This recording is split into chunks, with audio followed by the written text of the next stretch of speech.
Hi guys, welcome to mic drop episode 13. Mic drop చేయడానికి మన దగ్గర ఏ ఐడియా లేదు అనుకునే టైంలోనే మనకు కొన్ని ఐడియాస్ ఇచ్చారు మన సబ్స్క్రైబర్స్. అయితే ఏంటంటే ఎపిసోడ్ 10 చూసే ఉంటారు మీరు, చూడకపోతే మళ్ళీ వెళ్ళి చూడండి. సో ఎపిసోడ్ 10 మెయిన్ టాపిక్ ఏంటంటే అబ్బాయిలు అమ్మాయిలను ఎలా ఇంప్రెస్ చేయాలి అనే దాని మీద థీరీలు థీసిస్లు ఉన్నాయి. ఇన్స్టాగ్రామ్ రీల్స్ వీడియోస్ దాని మీద, డేటింగ్ కోచ్లని దాని మీద ఒక స్టడీయే ఉంది. కానీ అమ్మాయిలు ఎలా ఉంటే అబ్బాయిలకు నచ్చుతారు అనే దాని మీద ఎవడు మాట్లాడడం అనేది main topic of that episode. అయితే ఈ ఎపిసోడ్ లో మనం 2 పాయింట్స్ డిస్కస్ చేద్దాం. ఒకటి, ఆ వీడియోకి వచ్చిన ఫ్లాగ్ ఏంటి, అంటే మనకి దాని మీద వచ్చి నెగిటివ్ ఫీడ్బ్యాక్ ఏంటి. ఇంకోటి ఏంటంటే ఆ వీడియోకి ఎక్స్ట్రాగా మనకి ఏ ఇన్ఫర్మేషన్ ఇచ్చారు, ఇంకా ఏమేం పాయింట్స్ చెప్పారు అనేది కూడా ఒకటి ఉంది. సో ఈ 2 డిస్కస్ చేద్దాం.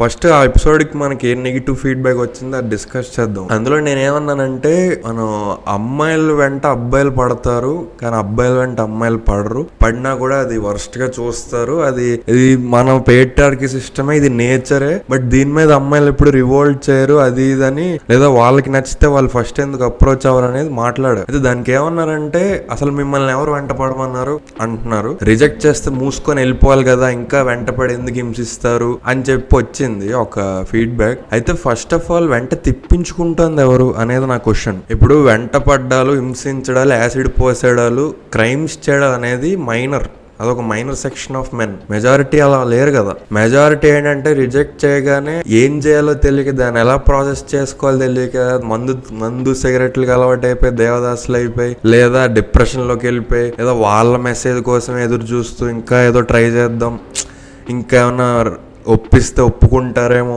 అని ఇలా కుమిలిపోయే వాళ్ళే ఎక్కువ మెజారిటీ అది. సో నో చెప్తే ఎవడేం మీద పడిపోవట్లేదు ఇక్కడ, అది వెరీ మైనర్ సెక్షన్, అది పక్కన పెడదాం, మనం మెజారిటీ గురించి మాట్లాడుకుంటున్నాం కాబట్టి. సో టాపిక్ అది. సో రిజెక్ట్ చేస్తే ఎందుకు వెంట పడుతున్నారు అనేది ఫీడ్బ్యాక్. ఫస్ట్ ఆఫ్ ఆల్ ఎవరు తిప్పించుకుంటున్నారు అనేది ఒక క్వశ్చన్. రెండోది ఏంటంటే, మీరే మళ్ళీ వచ్చి సినిమాల్లో కానీ సిరీస్లో కానీ మనకి బయట కూడా మీరు చూసే ఉంటారు, ఆడవాళ్ళ మాటలకు అర్థాలే వేర్లే, నో అంటే నో కాదు, ఒకసారి చెప్తే వదిలేస్తారా, బతిమాలాలి, మా వెంట పడాలి, సీక్రెట్ గా వీళ్ళకి కూడా వెంట తిప్పించుకోవడం ఇష్టం, అది వీళ్ళే ఒప్పుకుంటారు. సినిమాలో కూడా ఉంది, బయట మీరు ఎవరిని అడిగినా ఒప్పుకుంటారు. ఆ వెంట తిప్పించుకోవడం, అటెన్షన్ అనేది వీళ్ళకి ఇష్టం, అది కావాలి. 10 మంది అమ్మాయిల ముందు పోజు కొట్టచ్చు. ప్లస్ సెకండ్ది female ego, basic female ego ఉంటుంది, అది ఎక్స్ట్రీమ్లీ సాటిస్ఫై అవుతుంది. ఇలా ఒక అబ్బాయి మన వెంట పడుతున్నాడు అనేది వాళ్ళ ఈగో సాటిస్ఫై అవుతుంది. మెజారిటీ ఉంది, ఇది కూడా అగైన్ అలా లేని అమ్మాయిలు కూడా ఉన్నారు.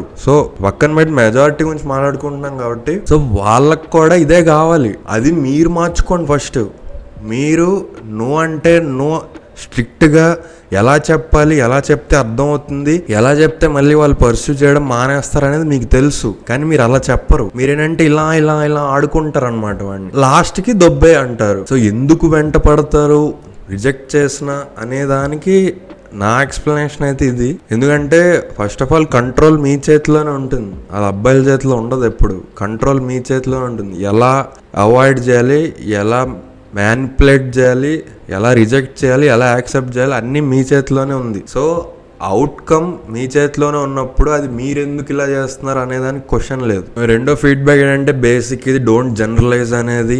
సో అది నేను ఆల్రెడీ చెప్పాను, నేను జనరలైజ్ చేయకూడదు అంటే అటు సైడ్ నుంచి జనరలైజ్ చేసే వాళ్ళకి వెళ్ళి చెప్పండి జనరలైజ్ చేయొద్దు మెన్ అని. సో వాళ్ళు చేస్తే ఆబ్వియస్ గా నేను చేస్తాను. మెజారిటీ ఇది 100% కాదని నేను చెప్తూనే ఉన్నా. సో డోంట్ జనరలైజ్ అనే దానికి ఇక్కడ ఆప్షన్ లేదు. అండ్ ఆల్రెడీ చెప్పా, మీరు అఫెండ్ అవుతున్నారంటే ఇది మీకు తగిలింది, మీకు ఎక్కడో హిట్ అయింది, మీరు రిలేట్ అవుతున్నారనే, మీరు అఫెండ్ అవ్వట్లేదు, దీన్ని యాజ్ ఎ ఇన్ఫర్మేషన్, యాజ్ ఒపీనియన్గా తీసుకుంటున్నారంటే ఇందులో మీరు లేనట్టు. సో అది ఆల్రెడీ చెప్పాను. సో ఇప్పుడు మనం సెకండ్ హాఫ్ ఆఫ్ ఈ టాపిక్కి వెళ్దాం. ఏంటంటే మనకి ఎక్స్ట్రాగా ఏం పాయింట్స్ వచ్చాయి ఆ ఎపిసోడ్ నుంచి. మనకి ఒక ఫాలోవర్ మనకి డిఎం చేశారు ఇన్స్టాగ్రామ్లో, అబ్బాయి అమ్మాయి తెలియదు నాకు, ఫేక్ అకౌంట్ కూడా తెలియదు, ఇంకా డీపీ లేదు, ఏం లేదు. సో అకౌంట్ డీటెయిల్స్ చూపించను, ఏం మెసేజెస్ పెట్టారో, ఏం పాయింట్స్ పెట్టారో అది డిస్కస్ చేద్దాం అంతే. So you know who it is. ఈ వీడియో చూస్తున్నారని అనుకుంటున్నా. So credit goes to you. So basically మనం డబుల్ స్టాండర్డ్స్ ఆఫ్ సొసైటీ అనేది ఈ వీడియో టాపిక్ వేసుకోండి. ఒక టాపిక్ మీద అమ్మాయి అయితే ఎలా చూస్తారు, అబ్బాయి అయితే ఎలా చూస్తారు అనే దాని మీద కొన్ని పాయింట్స్ పెట్టారు, అది 1 by 1 చూద్దాం. ఫస్ట్ ఏంటంటే, చిన్నప్పుడు అమ్మాయి పుడితే మహాలక్ష్మి పుట్టింది అంటారు, అబ్బాయి పుడితే వారసుడు, ఆబ్వియస్లీ అదంతా ఉంది. బట్ ఈ హైప్ ఎందుకు ఉమెన్ అని చెప్పి ఒక చిన్న పాయింట్ లాగా నేను దీని పాయింట్ని ఎక్స్టెండ్ చేస్తా. చిన్నప్పుడు మహాలక్ష్మి పుట్టింది అంటారు. మహాలక్ష్మి మీనింగ్ ఏంటి? ఒక బేబీ గర్ల్ని లక్కీ చామ్లా కన్సిడర్ చేస్తారు. మనకి సక్సెస్, మనకి మానిటరీ వాల్యూ ఏదైనా మనకు వస్తాయి ఒక అమ్మాయి ఉండడం వల్ల అనేది ఒక ఫీలింగ్ ఉంది కదా. కానీ అమ్మాయిని డౌరీ ఇచ్చి పంపిస్తారు పెళ్ళప్పుడు. ట్రీట్మెంటే వేరైపోతుంది పెద్దయ్యే కొద్దీ ఒక అమ్మాయికి ఇంట్లో. బట్ వేరేజ్ అబ్బాయి పుడితే they expect him to bring the money, him to bring all the success. అబ్బాయి పుట్టడం వల్ల ఇంటికి ఏమీ రాదు, వాడు తేవాలి సక్సెస్. సో అదొక ఉంది. దీని మీద ఎక్స్టెండెడ్గా నాకు యాక్చువల్లీ రీసెంట్గా ఇంకొక పాయింట్ అనిపించింది. ఏంటంటే చిన్నప్పుడు అంటే బేసిక్గా బై నేచర్ అసలు మెన్కి ఖర్చు పెట్టడం లేదా మోర్ స్పెండింగ్ ఎందుకు ఉండదు, అమ్మాయిలకి ఎందుకు ఉంటుంది జనరల్గానే? అంటే ఏదో వాళ్ళ మేకప్ కొనుక్కోవడం, బట్టలు కొనుక్కోవడం అవి కాదు. బేసిక్గానే ఒక అమ్మాయికి కావాల్సినవి వాంట్స్ అండ్ ఇంట్రెస్ట్ చాలా ఎక్కువ ఉంటాయి కంపేర్ టు అబ్బాయి. ఎందుకని ఆలోచించు ఒకసారి. అంటే బేసిక్ బై నేచర్ అసలు ఈ కండిషనింగ్ ఎలా అయింది? ఏదైనా ఇయర్స్ ఆఫ్ జనరేషన్స్ ఆఫ్ కండిషనింగే కదా. ఇప్పుడు ఏదో యాడమ్ పుట్టగానే యాడమ్ ఇలా అయిపోలేదు కదా. సంథింగ్ కండిషనింగ్ అయిందని నేను ఫీల్ అవుతాను ప్రతిదీ. సో యాజ్ ఎ సొసైటీ ఏం కండిషనింగ్ అయిందని ఆలోచిస్తే, చిన్నప్పుడు ఫాదర్ దగ్గర ఓన్లీ ఒక 10 రూపీస్ ఉన్నాయనుకోండి, అండ్ ఇంట్లో ఒక అబ్బాయి ఒక అమ్మాయి ఉన్నారు. ఆ 10 రూపీస్ ఎవరి కోరికలు తీర్చడానికి ఖర్చు పెడతారో ఒకసారి ఆలోచించి కామెంట్ చేయండి. నేనే ఆన్సర్ చేయను. నాకు అనిపించింది అది ఏంటంటే, మనం చిన్నప్పటి నుంచి ఒక అబ్బాయి తాలూకు ఇంట్రెస్ట్ ని, కోరికల్ని అబ్బాయిని రెస్ట్రిక్ట్ చేసినంత ఒక అమ్మాయిని చెయ్యం. అంటే తనకు కావాల్సినవి కొనిస్తాం, ఎలాగోలా కష్టమైనా will try to do, at least immediate గా కాకపోయినా ఈవెన్చువలీ ఖచ్చితంగా చేస్తాం. కానీ ఒక అబ్బాయి ఏదైనా అడిగితే లేదా వాడి కోరికలు ఏమైనా తీర్చాలంటే టేక్స్ అ లాంగ్ టైం. అంటే అంత వెంటనే చేయరు, అంత ఫ్రీక్వెంట్ గా చేయరు, చేయడానికి కూడా చాలా ఆలోచిస్తారు, ఈజీగా రెస్ట్రిక్ట్ చేస్తారు కూడా. అంటే ఒక కొడుకు ఏదైనా అడిగితే ఈజీగా అరే వద్దులేరా తర్వాత చూద్దాం వద్దు అని అనొచ్చు, అంత ఈజీగా ఒక అమ్మాయిని అనలేరు. బట్ మేబీ ఇద్దరు ఉన్న హౌస్ హోల్డ్స్ లో మీ డైనమిక్ ఎలా ఉండదు చెప్పండి, కామెంట్స్ లో చెప్పండి. నాకు సిస్టర్ ఉంది కానీ ఇది పరిస్థితి అని ఏమైనా మీకు ఎక్స్పీరియన్స్ ఉంటే చెప్పండి. బట్ నా ఫీలింగ్ ఇది. సో ఇయర్స్ ఆఫ్ కండిషనింగ్ వల్ల అబ్బాయిలు వాళ్ళకి కోరికలు, ఇంట్రెస్ట్లు చచ్చిపోయి ఎప్పుడు ఈ ప్రయారిటైజ్ అదర్స్. అందుకే most women are selfish, most men are sacrificing nature. ఎందుకు వచ్చిందంటే ఇదే. అంటే మనకి మన ఇంట్రెస్ట్, మన వాంట్స్ ప్రయారిటైజ్ చేసుకోవడం మానేసాం ఇయర్స్ గా. అంటే we take pride in it also. అంటే వేరే వాళ్ళ కోరికలు తీర్చడం అచీవ్మెంట్, మనకి ఆనందం, అలా ఫీల్ అవుతాం. అది కూడా బై మెన్ బేసిక్ నేచర్ ఉంది. బట్ ఇది కూడా ఉంది ఇయర్స్ ఆఫ్ కండిషనింగ్ చేసి. అదొక పాయింట్ అనిపించింది నాకు చైల్డ్హుడ్ నుంచి ఏంటనేది, చైల్డ్హుడ్ లో జరిగేదాని గురించి చెప్తున్నాను ఇది. నెక్స్ట్ పాయింట్ అంటే స్కూల్స్ లో పనిష్మెంట్స్ లేదా ట్రీట్మెంట్ జనరల్ గానే ఒక అబ్బాయికి వేరుగా ఒక అమ్మాయికి వేరుగా చేస్తారు. యాక్చువల్లీ ఫిజికల్ వైలెన్స్ గురించి ఒక ఎపిసోడ్ ఉంటుంది మంది. అంటే అబ్బాయిని చంప మీద కొట్టడం, అమ్మాయిని చంప మీద కొట్టడం చాలా డిఫరెంట్ గా చూస్తారు. ఇంపాక్ట్, ఇంటెన్సిటీ చాలా డిఫరెన్స్ అని చెప్పి ఒక వీడియో చేసాం మనం, అది కూడా చూడండి. ఇది స్కూల్స్ లో కూడా జరుగుతుంది. మీ క్లాస్ లో అమ్మాయిలు కొట్టడం మీరు ఎంత చూసారు, ఎంత ఫ్రీక్వెంట్ గా జరిగింది, ఎంత ఇంటెన్సిటీగా జరిగింది. అబ్బాయిలను ఎలా కొడతారు ఒక్కసారి ఆ తేడా మీకే అర్థమైపోతుంది. అంటే అమ్మాయిలు కొట్టలేదని కాదు, స్కూల్స్ లో అమ్మాయిలు కూడా కొడతారు. కానీ ఎంతలా కొడతారు, ఎలా కొడతారు, అబ్బాయిలు దేంతో కొట్టారు, ఎలా కొడతారు, ఎంత చిన్నవాడైన ఏజ్ లో అసలు ఎంత దారుణంగా కొట్టి నేను చూశాను, నాకు జరిగే నేను చూశాను. అంటే లిటరల్ గా గొడ్డుని బాధినట్టు బాధేవారు. అంటే how can they be so cruel అని అనిపించేది. సో అది నేను చూసి చాలా అఫెన్సివ్ గా ఫీల్ అయ్యండి. అమ్మాయిలకి ఎందుకు పనిష్మెంట్స్ ఎవరు, అమ్మాయిలు ఎందుకు కొట్టరు, అబ్బాయిలు ఎందుకు అంత ఈజీగా కొడతారు? అంటే ఆ థాట్ వెంటనే ఒక అబ్బాయిని వెంటనే కొట్టచ్చు అనే థాట్ మీకు ఎందుకు వస్తుంది? How is physical violence on men justified? అది పాయింట్ ఇక్కడ. ఏంటంటే స్కూల్స్ లో కూడా మనకి చిన్నప్పటి నుంచి ఇది చూడడం వల్ల మన మైండ్ దాని వల్ల కూడా ఇన్ఫ్లుయెన్స్ అవుతుంది. వెంటనే అథారిటీ తీసేసుకుంటారు ఎవరైనా ఒక అబ్బాయిని తిట్టడంలో కానీ కొట్టడంలో కానీ. సేమ్ అదే నేను సినిమాల్లో చూపిస్తున్నారని చెప్పి ఆ ఎపిసోడ్ లో hitting a kid is wrong, beat a boy or girl, hitting a kid is wrong అని నేను చూడలే ఏ ఫెమినిస్ట్ మాట్లాడడం. సో అదే పాయింట్ కంటిన్యూస్గా థర్డ్ పాయింట్ ఎమోషనల్ బాండేజ్ అని చెప్పి మనకు పెట్టారు. ఏంటంటే ఉమెన్ విక్టిమ్ గార్డ్ వాడి వాళ్ళు టీయర్స్ ని వాళ్ళు వెపన్ గా యూజ్ చేస్తుంటారు. ఎమోషనల్ అవడం స్టార్ట్ చేస్తే ఇంకా అవతలోడు పట్టించుకోడు, ఇంకా తిని తప్పు ఉందా లేదని కూడా ఆలోచించాడు, వెంటనే ఆపోజిట్ సైడ్ తప్పు అని ఫిక్స్ అయిపోతాం. సో ఆ ఎమోషనల్ మ్యానిపులేషన్ వాళ్ళకి తెలుసు, ఇట్స్ అ వెపన్ అని వాళ్ళకి తెలుసు. మీకు మెనీ సిరీస్ లో కూడా చూపిస్తారు టీయర్స్ అనేది I can use it as my weapon అని చెప్పి ఇంగ్లీష్ షోస్ లో ఉంటాయి.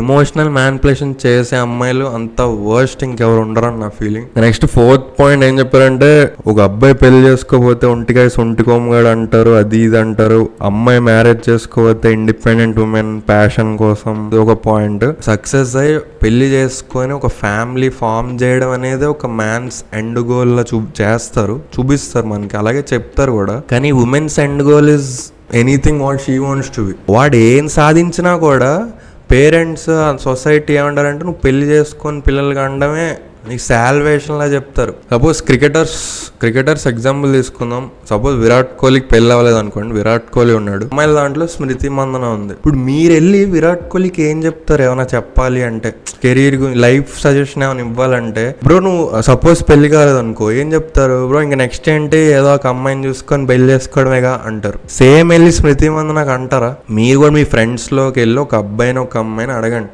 వాట్ ఎవర్ వాళ్ళ సంథింగ్ వాళ్ళ లైఫ్ లో ఏదో గోల్ ఉంటుంది కదా, నాకు ఇది అచీవ్ చేయాలని. అబ్బాయి ఏదైనా అచీవ్ చేశాక వెళ్ళి ఇంకా నెక్స్ట్ పెళ్ళే కదరా అనగానే వాడు అవునంటాడు, అమ్మాయి అందు నేను ఎందుకు చేసుకోవాలి, నాకు ఎందుకు మగాడు కావాలి అంటారు. దట్ ఈస్ ట్రూ, అది జరుగుతుంది ఇప్పుడు. When a man gets success he wants to marry a woman, but when a woman gets success she says why do I need a man. So independence అనేది అందులో కూడా ఒక రకంగా ఈక్వాలిటీ లేదు. అంటే విమెన్ ఇండిపెండెంట్ అయితే they think they don't need a man. Men never want to be independent. వాళ్ళు they want a women in their life. Next fifth point films hype అని చెప్పి ప్రతి మూవీలో అమ్మాయిని దేవతలా చూపిస్తారు, అమ్మాయి కోసం అబ్బాయి చావాలి. ఇది ఆల్రెడీ మనం డిస్కస్ చేసాం. సో ఇది అయిపోయింది. రిజెక్షన్, అమ్మాయి నో చెప్తే అది తన చాయిస్, వాళ్ళ ఫ్రెండ్స్ కూడా ఏమనరు, తనకి ఇంట్రెస్ట్ లేదు అనుకోవాలి. అదే అమ్మాయికి అబ్బాయి నో చెప్తే వాళ్ళ ఫ్రెండ్సే ట్రోల్ చేస్తారు వాడిని, అమ్మాయి ఫీల్ అవుతుందిరా అది ఇది అని చెప్పి. దీనికి నేను ఆల్రెడీ చెప్పాను సింప్స్ అని. Simps are the biggest threat to society, they are the biggest disgrace of any society. ఈ ఇండియాలోనే కాదు ప్రతి కంట్రీలోనూ సింప్స్ ఉన్నారు. ఈ సింప్ నా కొడుకుల వల్లే మగాళ్ళకి అన్ని జరిగేది, వాళ్ళకి జరుగుతాయి, అది వాళ్ళకి తెలీదు. అది తెలిసే టైంకి వాళ్ళ జీవితాలు అయిపోతాయి, వాళ్ళ కింద మంట వాళ్ళకి తెలియదు అనమాట. బేసిక్ గా ఇప్పుడు మీరు చూసే ఉంటారు మెనీ రీల్స్ లో, ఏదైనా ఒక అమ్మాయికి కష్టం రాగానే ఫస్ట్ అబ్బాయిలు వస్తారు, అమ్మాయిలు రారు ఎప్పుడు సపోర్ట్ కి. ఫస్ట్ అబ్బాయిలు వస్తారు, వచ్చి ఏంట్రా నువ్వు ఆడపిల్లని ఏడిపిస్తావా, ఆడపిల్ల అంటే ఆట బొమ్మలు అనుకున్నావు అని వస్తారు.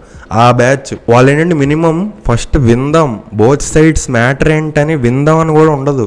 డైరెక్ట్ అబ్బాయి తప్పని ఎస్యూమ్ చేస్తారు, ఎస్యూమ్ చేసి వచ్చి వాడి మీద అటాక్ స్టార్ట్ చేస్తారు. వాళ్ళనే సింప్స్ అనేది. వాళ్ళంటే బేసిక్ గా అమ్మాయిల్ని పూజించడానికే బతుకుతారు అనమాట, అమ్మాయిలు దేవతలు, ఇంకంతే.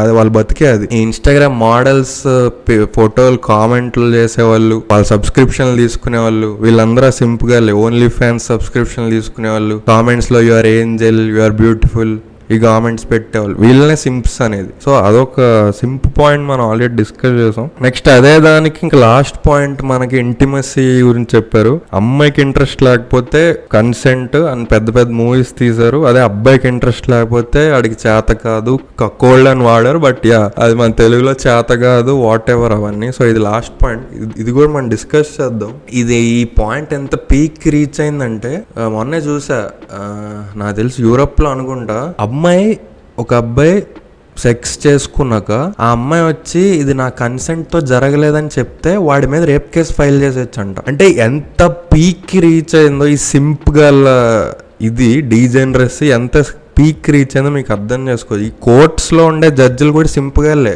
వాళ్ళు ఉమెన్ ని వర్షిప్ చేయడం కోసమే బతుకుతున్నారు వాళ్ళు కూడా. అందుకే లాస్ కూడా మొత్తం ప్రో ఉమెన్ అయిపోయి ఇంకా వర్స్ట్ గా అవుతాయి. ఫ్యూచర్లో సగం మంది మెన్ పాపులేషన్ వైపౌట్ అయిపోయేదాకా ఇది ఆగదు. ఇప్పుడు ఒక అమ్మాయి నో అంటే వాడేం అనుకోడు తిరిగి, కానీ వీడు నో అంటే వీళ్ళ ఈగో హట్ అయిపోయి వెంటనే వాడిని ఏదో రకంగా అవమానించే వెళ్తారు. ఒక అమ్మాయి సింపుల్ గా రిజెక్షన్ తీసుకున్న ఎగ్జాంపుల్ నాకు చూపించండి, ఛానల్ డిలీట్ చేస్తా. No woman is graceful in rejection. వెంటనే వాడిని ఏదో డిమైన్ చేయాలి, వాడిని అవమానించాలి, లేదా వేరే అమ్మాయిలతో ఏదో డిస్కషన్ పెడతారు, లేదా వేరే అబ్బాయిలు వచ్చి వీడికి చేత కాదు ఇది అది అంటారు, దానికి సపోర్ట్ గా వస్తారు, ఏదో జరుగుతుంది. అసలు అబ్బాయి కన్సెంట్ అనే కాన్సెప్టే లేదు. అంటే వీళ్ళ ఈగో, వీళ్ళ సెల్ఫిష్నెస్ అంత పీక్ లో ఉంటుంది అనమాట. వాళ్ళ కంట్రోల్లో ఉండాలి ప్రతిదీ, వాళ్ళకి నచ్చినట్టే జరగాలి. ఇప్పటికే ఫేక్ రేప్ కేసులు, ఫేక్ డౌరీ కేసులు పీక్ లో ఉన్నాయి, ఒక మామూలు పర్సంటేజ్ లేదు. ఒకసారి మీరు చూడండి గూగుల్లో. ఓకే ప్లీజ్ కానివ్వండి, మేము సఫర్ అవ్వాల్సిందే. ఇయర్స్ ఆఫ్ పేట్రియార్కీ వల్ల ఇప్పుడు మేము సఫర్ అవ్వాల్సి వస్తుంది, అవుతాం. మళ్ళీ ఇదో 100 years నడుస్తుంది, ఆ తర్వాత మళ్ళీ విల్ బి బ్యాక్ టు అదనమాట, ఒక లూప్ ఇది. So I hope you understand. నేను చెప్పిన పాయింట్స్ ఇంత సోది మీకు అర్థమైంది అనుకుంటా. పాయింట్స్ అయితే ఫస్ట్ ఆఫ్ ఆల్ ఈ పాయింట్స్ పెట్టిన వాళ్ళకి థ్యాంక్ యూ. ఇలాగే మీకు ఇంకా ఏమైనా పాయింట్స్ ఉంటే డిఎం చేయండి ఇన్స్టాగ్రామ్లో, ఎక్కడైనా మెసేజ్ చేయండి, మనం నెక్స్ట్ ఎపిసోడ్స్ చేద్దాం. ఈ వీడియోని అయితే డెఫినెట్గా లైక్ చేయండి, షేర్ చేయండి మీ ఫ్రెండ్స్కి. స్టార్ట్ డిస్కసింగ్, మీ ఫ్రెండ్స్తో కూడా ఇలాంటి పాయింట్స్ డిస్కస్ చేయడం మొదలు పెట్టండి. ఎవరు ఏ మైండ్ స్పేస్లో ఉన్నారో మీకు అర్థమవుతుంది. ఫ్రెండ్స్తో కూడా ఈ డిస్కషన్స్ చేస్తూ ఉండాలి, ఇట్స్ ఇంపార్టెంట్. మన క్యారెక్టర్ కూడా డెవలప్ అవుతుంది, ఒపీనియన్స్ అన్నీ మారుతాయి, డెవలప్ అవుతాం. మీరు డెవలప్ అవ్వండి, మీ చుట్టూ ఉన్న వాళ్ళని డెవలప్ చేయండి. As a society rise above. Okay sorry, next episode వద్దాం. అంతవరకు ఎంజాయ్ చేయండి. ఉంటాం మరి, బాయ్.